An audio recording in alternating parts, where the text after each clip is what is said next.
So'zlarimiz jo'natgan ekan. O'quvchi ushbu JavaScript dastur kodini kompyuterga yozdi.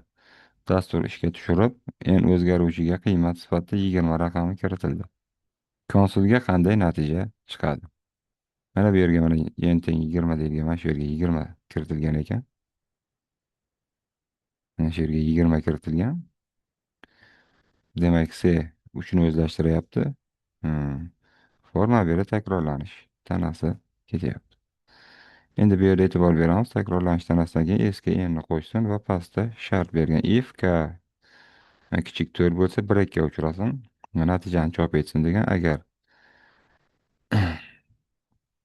4 dan katta bo'ladigan bo'lsa k nima bo'lsin?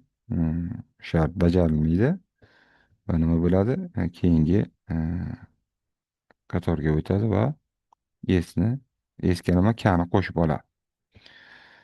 Buni ishlaymiz. Shart tekshirilur ekan. Birinchi k teng 2 da k teng 2 da ko'ramiz.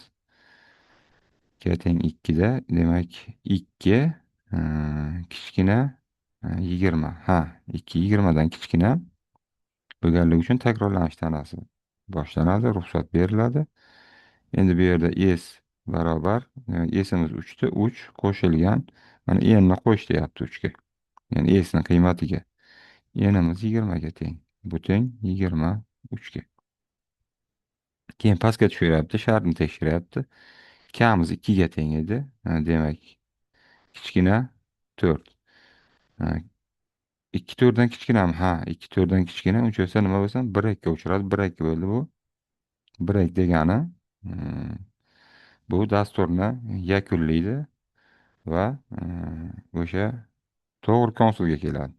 Konsulda nimani chiqar degan bo'lsa, o'shani chiqaradi. Konsulda demak s ning qiymatini chiqar degan. S ning qiymati bizda 23 ga teng bo'ldi. 23 ni chiqarib beradi.